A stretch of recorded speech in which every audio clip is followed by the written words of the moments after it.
அரட்பெரும் ஜோதி இறைவா குபேரா எப்படியாவது இந்த ஒரு விஷயம் எனக்கு நடக்கட்டும், என் வாழ்க்கையில் அத்தனை பிரச்சனையும் சரியாயிரும், எனக்கு ஆனந்தமான வாழ்க்கை அமையும், எப்படியாவது என் வேண்டுதலை நிறைவேற்றித்தா, நான் என்ன வேணாலும் செய்யறதுக்கு தயாரா இருக்கேன் அப்படிங்கிற மனநிலையில நம்ம நிறைய பேர் இருப்போம்ல. அப்படி நீங்க வேண்டியது வேண்டியபடியே நடக்க வேண்டுமா? சோடசக்கலை முகூர்த்த நேரத்தை ஃபாலோ பண்ணுங்க, செயல்படுத்துங்க, வெற்றி கிடைக்கும். ஆவணி அமாவாசை சோடசக்கலை முகூர்த்த நேர ரகசியத்தை பகிர்ந்து கொள்கின்றேன். பார்த்து பயன்படுத்தி செயல்படுத்துங்கள், வெற்றி செய்யும். அரட்பெரும் ஜோதி அரட்பெரும் ஜோதி தனிப்பெரும் கருணை அரட்பெரும் ஜோதி. குருவே சரணம் குருவே துணை, குலதெய்வமே சரணம் குலதெய்வமே துணை, குபேரரே சரணம் குபேரரே துணை. ஆனந்த வணக்கம் அன்பு அன்பர்களே. சோடசம் 16 லட்சுமிகளும் ஒரு குறிப்பிட்ட நேரத்தில் இந்த பூலோகத்தில் யார் யார் என்ன செய்கிறார்களோ அவர்கள் செய்யக்கூடிய செயலை, எண்ணக்கூடிய எண்ணத்தை அப்படியே நடக்கட்டும் என்று வாழ்த்தக்கூடிய பிரபஞ்ச பேராற்றலோட சூட்சமமான பிரம்ம முகூர்த்த நேரம்னே சொல்லலாம். அதுவும் இந்த முறை சரியாக பிரம்ம முகூர்த்த நேரத்திலேயே இதற்கான வாய்ப்புகளும் சூழல்களையும் இறைவன் நமக்கு ஏற்படுத்தி இருக்கிறாரு. நான் அந்த நேரத்தோட சேர்ந்தே உங்களுக்கு பதிவு செய்யறேன், பயன்படுத்தி கொள்ளுங்கள். என்ன செய்யணும்னு சொல்லிடுறேன், அப்புறம் கடைசிய நேரத்தை சொல்லிடுறேன். செவ்வாய்க்கிழமை அப்படிங்கிறங்காட்டிக்கு செவ்வாழை பழத்தையும் செவ்வரளை பூவையும் வைத்து வழிபாடை செய்ய வேண்டும். 1. 2வது, நீங்க கிழக்கு திசையில் அமர்ந்து ஒரு மஞ்சள் விரிப்புல உட்கார்ந்து கொள்ளணும். அதற்கப்புறம் உங்களுக்கு முன்னாடி நீங்க அந்த செவ்வாழை பழத்தையும் செவ்வரளை பூவையும் வச்சுட்டு ஒரு தட்டு நிறையா நீங்க மாதுளம் பழத்தை உதிர்த்து வச்சுட்டு சென்டர்ல ஒரு அகல் விளக்கு அல்லது நெய் விளக்கு ஏற்றி வைத்துக் கொள்ள வேண்டும். ஏற்றி வைத்து கொண்டு உங்களோட ஒரு பிரியாணி இலையில உங்களோட வேண்டுதலை பிரியாணி இலையில எழுதணும். எழுதிட்டு புணுகு தடவி அந்த புணுகை அந்த விளக்குக்கு பக்கத்துல வச்சிடணும். வச்சுட்டு அந்த தீப ஜோதியை பார்த்து, அந்த தீபத்தை பார்த்து மனமாற உங்க வேண்டுதலை வைக்கணும். என்ன வேண்டணும்? உங்களுக்கு இப்ப கடன் இருக்குன்னா கடன் தீரணும்னு வேண்டக்கூடாது, பணம் வேணும்னு வேண்டணும். உடல்நிலை பிரச்சனை இருந்துச்சுன்னா உடல்நிலை பிரச்சனை சரியாகன்னு வேண்டக்கூடாது, ஆரோக்கியம் வேண்டும் என்று வேண்ட வேண்டும். கணவன் மனைவி பிரச்சனை இருந்துச்சுன்னா நானும் என் கணவனும் ஒற்றுமையாக இருக்க வேண்டும் என்று வேண்ட வேண்டும்.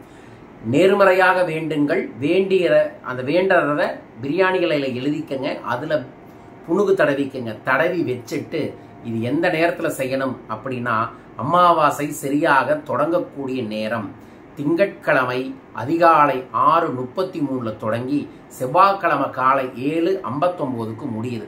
ஸோ நீங்க தியானத்திற்கு சோடசக்கலைக்கு சோடச லட்சுமியோட ஆசிகளை பெறுவதற்கு உட்கார வேண்டிய நேரம் செவ்வாய்க்கிழமை காலையில 6:59 இருந்து 8:59. செவ்வாய்க்கிழமை காலை 6:59 இருந்து 8:59. ஆவணி மாதம் 17ஆம் தேதி அற்புதமான மக நட்சத்திரத்தோட வருது.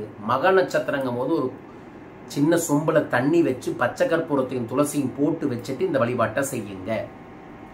அந்த எல்லாம் ரெடி பண்ணி வச்சுட்டு நான் சொன்ன மாதிரி விளக்கெல்லாம் வச்சுக்கிட்டு ஓம் ரிங் வசி வசி தனம் பணம் தினம் தினம் வசி வசி என்கின்ற மந்திரத்தை முழுமையாக சொல்லணும். சொல்லிட்டு எத்தனை நேரம் சொல்லணும்? 2 மணி நேரத்துல ஒரு 106 முறை இந்த மந்திரத்தை சொல்லிட்டு அதற்கப்புறம் நமஸ்கார முத்திரையில எடுத்து அந்த பிரியாணி இலையை வச்சு மனமாற வேண்டி, என் வேண்டுதல்கள் நடக்க வேண்டும், எனது வேண்டியபடியே நடக்கக்கூடிய இந்த இறைவனுக்கு நான் எதையும் செய்யறதுக்கு தயாராக இருக்கின்றேன், என் குருநாதரும் குலதெய்வமும் குபேரரும் என்னுடன் துணையாக இருப்பார், என் வாழ்வில் அற்புதங்கள் நிச்சயமாக ஏற்படும்னு வேண்டிட்டு அந்த பிரியாணி இலையை அந்த தீபத்துல எரிச்சிடணும். எரிச்சதுக்கு அப்புறம் அந்த மாதுளம்பழம் செவ்வாழைப்பழம் வீட்டில் இருக்கிறவங்களுக்கு பகிர்ந்து கொடுத்துட்டு அந்த தீர்த்தத்தை எடுத்து உங்களோட கல்லாப்பெட்டியில தெளிச்சு விட்டுட்டு அந்த செவ்வரளி பூவை கொண்டு போய் கல்லாப்பெட்டியில வச்சிடணும். வச்சுட்டு நீங்க உங்களோட அடுத்த வேலையை பார்க்க ஆரம்பிங்க. சோடசக்கலையில இதை செய்தாவே போதும். அதாவது ட்ரினிட்டி என்கின்ற திருமூர்த்தி கடவுள் பிரபஞ்ச பேராற்றலை பார்த்து இங்கு யார் யார் என்னென்ன செய்கிறார்களோ அது அப்படியே நடக்கட்டும், எப்படி அப்படியே நடக்கட்டும் அப்படின்னு ஆசீர்வதிக்கிறாங்க. அப்படி நடக்கக்கூடிய நேரத்துல நம்ம எதை செய்யறோமோ அது நடக்கும். நான் 15 வருஷமாக சோடசக்கலையை பல மக்களுக்கு சொல்லி தந்திருக்கேன். பல மக்கள் ரிசல்ட் எடுத்திருக்காங்க. உங்களுக்கும் ரிசல்ட் கிடைக்கும். இந்த ஆவணி சோடசக்கலையை பயன்படுத்தி வளம் பெறுங்கள். என்ன வேண்ட போறீங்க கமெண்ட் பாக்ஸ்ல மென்ஷன் பண்ணிட்டு மறக்காம பெல் பட்டனை பிரஸ் பண்ணி சப்ஸ்கிரைப் பண்ணுங்க. நான் இப்ப காசியில இருக்கேன், நான் இந்த சோடச கலைக்கு காசியில சிறப்பு பிரார்த்தனை செய்ய இருக்கின்றேன். உங்களுக்கும் இந்த சிறப்பு பிரார்த்தனையும் வேண்டுதலும் செய்யணும் அப்படின்னா கிழக்கக்கூடிய கமெண்ட் பாக்ஸ்ல மென்ஷன் பண்ணுங்க. தனிப்பட்ட முறையில் யாருக்காவது கால பைரவருக்கான பிரசாதம் வேண்டும், உங்க பேர்ல சங்கல்பம் பண்ணி பூஜை செய்ய வேண்டும்னா நம்மளோட அலுவலகத்தில் வாட்ஸ்அப் நம்பரில் தொடர்பு கொள்ளுங்க. உங்க பேரை பதிவு பண்ணி சங்கல்பத்திற்கான கட்டணம் கொடுத்தீங்கன்னா இங்க காலபைரவர் கோயிலில் பிரார்த்தனையும் பண்ணி உங்களுக்கு பிரசாதத்தை ஊருக்கு வந்ததுக்கு அப்புறம் அனுப்பிவிடுவோம் என்பதையும் தெரிவித்துக் கொள்கின்றோம். ஸோ பார்க்கக்கூடிய அனைவருக்குமே இந்த அற்புதமான தெய்வீகமான சோடசக்கலையின் மூலமாக வேண்டியது வேண்டியபடியே நடக்கட்டும், கேட்டது கேட்டபடியே கிடைக்கட்டும், நம்பியது நம்பியபடியே நடக்கட்டும் என பிரார்த்திக்கின்றேன். வாழ்க பணமுடன். தொடர்ந்து பல ஊர்களில் நம்மளோட தன்னை உணர்ந்து தரணியை வெல்லும் பணவளக்கலை பயிற்சி நடைபெற இருக்கின்றது. நீங்களும் நம்மளது பயிற்சி வகுப்பில் கலந்துக்கங்க. செப்டம்பர் 8ஆம் தேதி பணவளக்கலை பயிற்சி வகுப்பு திருச்சியில் நடைபெற இருக்கின்றது. செப்டம்பர் 15ஆம் தேதி சென்னையில் நடைபெற இருக்கின்றது. செப்டம்பர் 22ஆம் தேதி மதுரையில் நடைபெற இருக்கின்றது. செப்டம்பர் 29ஆம் தேதி இலங்கையில் நடைபெற இருக்கின்றது. பணவளக்கலை உங்க வாழ்க்கையை முன்னேற்றும், ஆனந்தமான வாழ்வை உருவாக்கி தரும், கடனை தீர்க்கும், பணத்தை பெருக்கும், வெற்றியை உருவாக்கி தரும் அற்புதமான பணவளக்கலையில் கலந்து கொள்ளுங்கள். பெருமாற்றம் ஏற்படும். நல்ல சகுனமாக இருக்கு. பார்க்குற உங்களுக்கும் இனி நல்லதே நடக்கும்.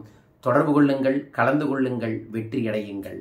இந்த செப்டம்பர் மாதம் உங்க வாழ்க்கையில கோடி கோடியா செல்வம் வந்து சேரணும். இந்த செப்டம்பர் மாதத்துல எல்லா வெற்றியும் கிடைக்கணும், எல்லா பிரச்சனையும் தீரணும்னு நம்மளோட சூட்சமமான ஐங்கோண வடிவ வெட்டவெளி குபேர பீடத்தில் இருக்கக்கூடிய குபேர எச்சினியை வேண்டிக் கொள்கின்றேன். வேண்டியது நடக்கட்டும். வாழ்க வையகம், வாழ்க பணமுடன்.